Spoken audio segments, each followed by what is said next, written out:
Hey guys, welcome to Surds Lesson 2 Simplifying Surds. Again, I put the learning objections just at the top there, and there's not going to be much theory in today's lesson. It's mainly going through questions and explaining how to do them. So we'll just start off with the first learning intention, which is identifying perfect square factors within surds. So I've just written some dot points here. We've got that perfect squares are numbers in the form of n squared. And last lesson I said to learn 1 to 12 squared, so this is where it's going to come in handy. I've just done a table for you guys here. So over here you've got your n, which is 1 through to 12, and then n squared, which is what all of these squared are. So n squared is what the perfect square numbers are. So this is what we're going to be looking for when we're finding the factors in these following questions. So question 1, identify the largest perfect square factor of each number. All right, let's start with 8. So you've got 1 times 8 and 2 times 4. I think that's it for 8. So looking at this table here, 1 is a perfect square factor and so is 4.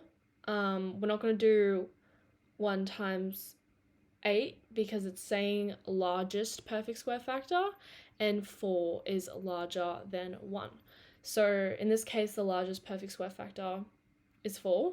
Oh, it's saying factor, so then therefore that would be 2.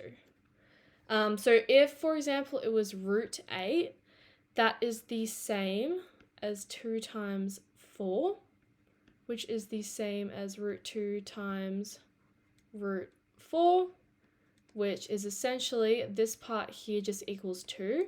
So you've got 2 times root 2.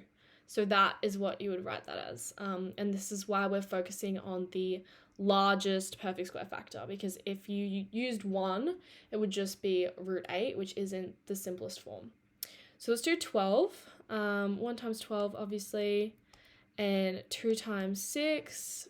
2 and 6 aren't perfect squares. And then 3 times 4. Cool. All right, so in this case, we've got 4 again. So this would essentially be square root of 4 is 2 times root 3. I've skipped through kind of the steps, but it's exactly the same process as this. You'd split it into 3 times 4, which would then be root 3 times root 4, which is 2 times root 3.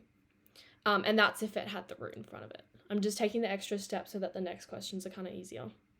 And then 18, you've got 1 times 18, 2 times 9. What else is there? 3 times 6. I think that's it.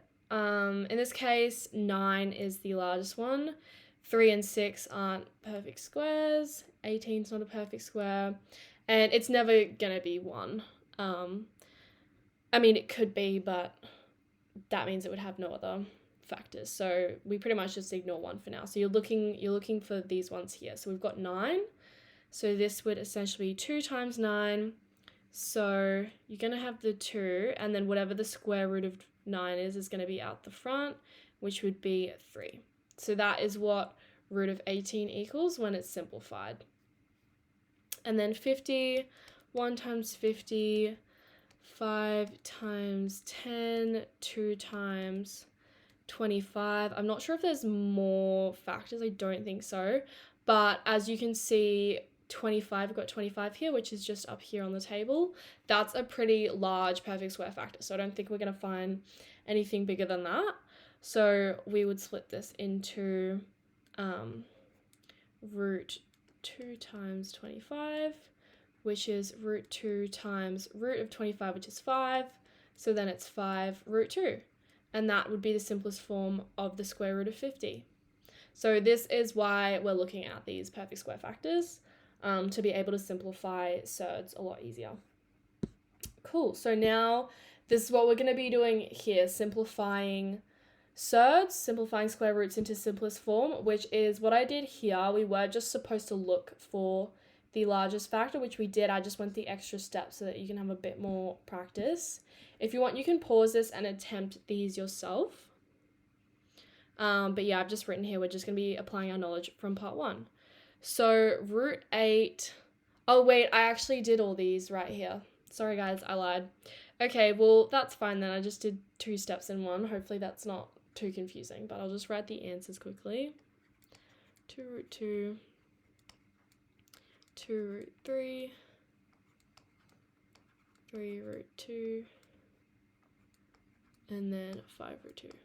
I figured it'd just be easiest to do it in one step so you can understand why we're looking for the perfect square factors.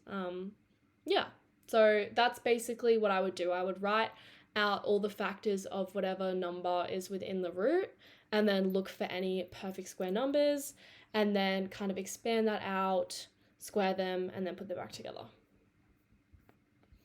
We've got some trickier ones here. Question 3.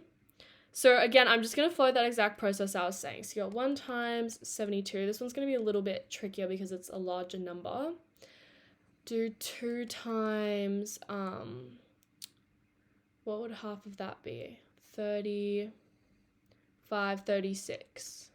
Okay, so 36 is a perfect square number, which you'll know if you know the table. 36 is equal to 6 squared. I don't think we're going to find, sorry, that looks like 62, but you guys get the idea.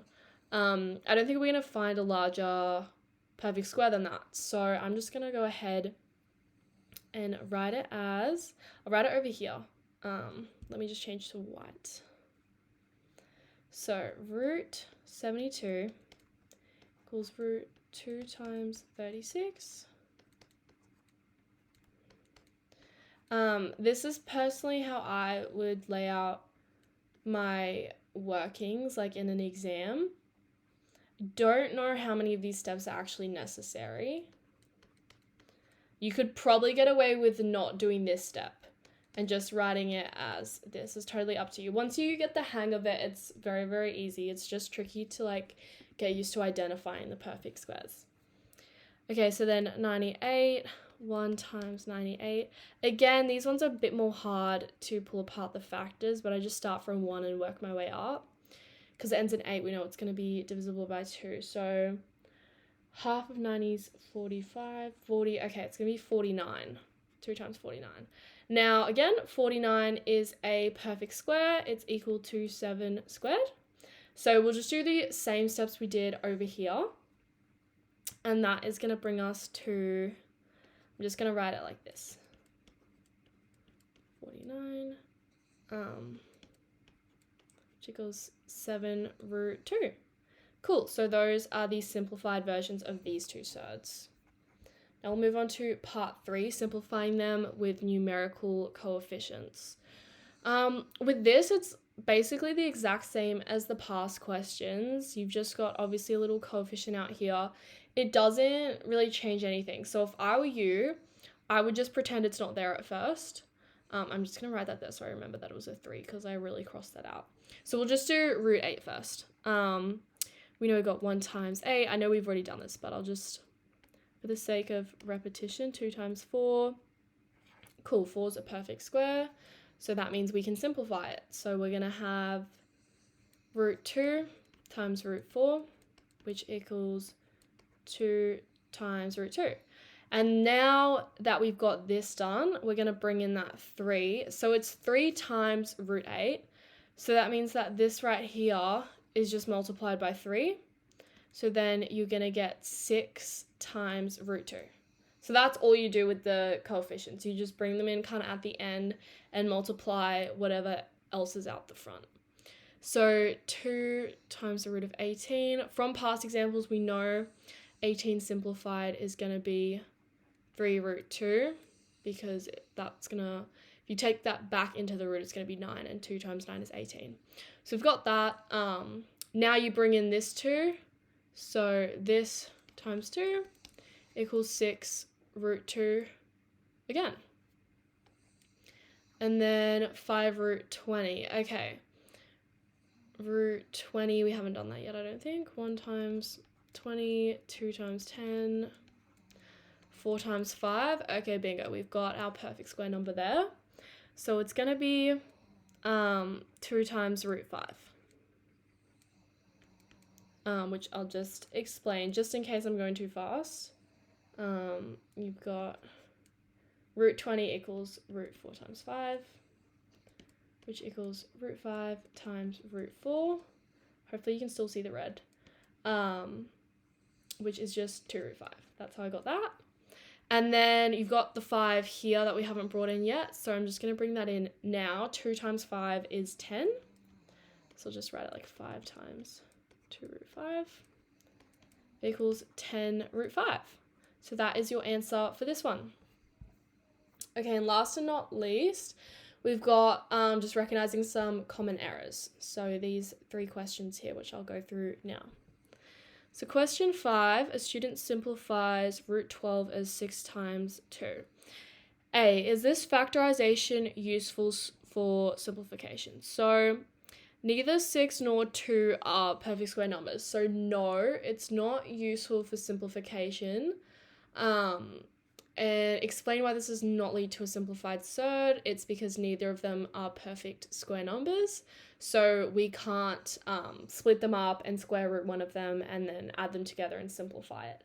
So yeah, that's the explanation for that. They are on the right track though in terms of splitting up the factors. But the factors of 12 that we're looking for is 3 times 4 because 4 is your perfect square. So if you did 3 times 4 instead, that would equal root 3 times root 4, which is this right here is 2 times root 3. So that's what it should equal.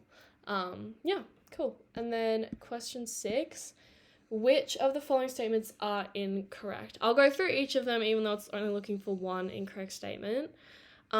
This one off the bat looks kind of suspicious because you have 2 roots added together. So root 8, I'm just going to go through the factors. So 1 times 8 and 2 times 4. This could also be written as 2 times root 4, which is not what we want because they're missing like this part in there. So if this was correct, it would be root 8, it would be 2 times root 2. That's the simplified form, which can also be written as 2 lots of root 2. So it should actually be that, not square root of 4. So straight off the bat, we know that this is the incorrect statement. Actually, I won't go through these 2 because we've done them previously.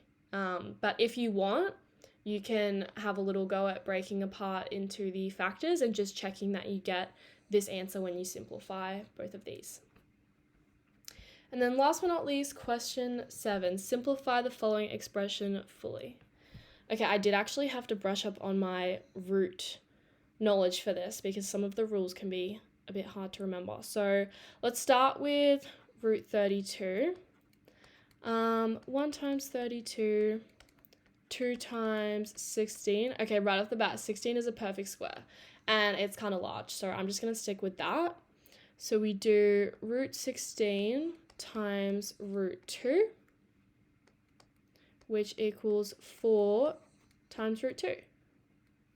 And then over here for root 8, we know based off this that it is, 2 root 2 up here. So you have the same roots here. You have a root 2 here and a root 2 here, which means you can add these together. How it works with these roots is you just add the coefficients. So you don't multiply or anything like that. So it's going to be 2 root 2 plus 4 root 2. So 2 plus 4 is 6. So it's just 6 times root 2. If you ever can't remember, just have a play around on your calculator and put in like the different values you think that it could be. Like if you're confused and think maybe it's 8 times root 2, just do trial and error a bit because sometimes in exams it's hard to remember. And if you're unsure, literally just double check in your calculator if you have it on you because sometimes it'll be tech free. And then I've just included this reminder at the bottom because this is a mistake I made a lot when working with surds, as I would always forget to simplify them. So yeah, just here in methods, surds should always be written in simplest exact form unless an approximation is specifically requested. So simplest exact form is this. it's this here, not root 50. So a lot of times I would forget to look for it and I would just leave it as root 50. You only lose like a mark for it, but if you're aiming for high marks, then you want to make sure to remember to simplify it. So yeah, that is all today on our lesson of simplifying surds.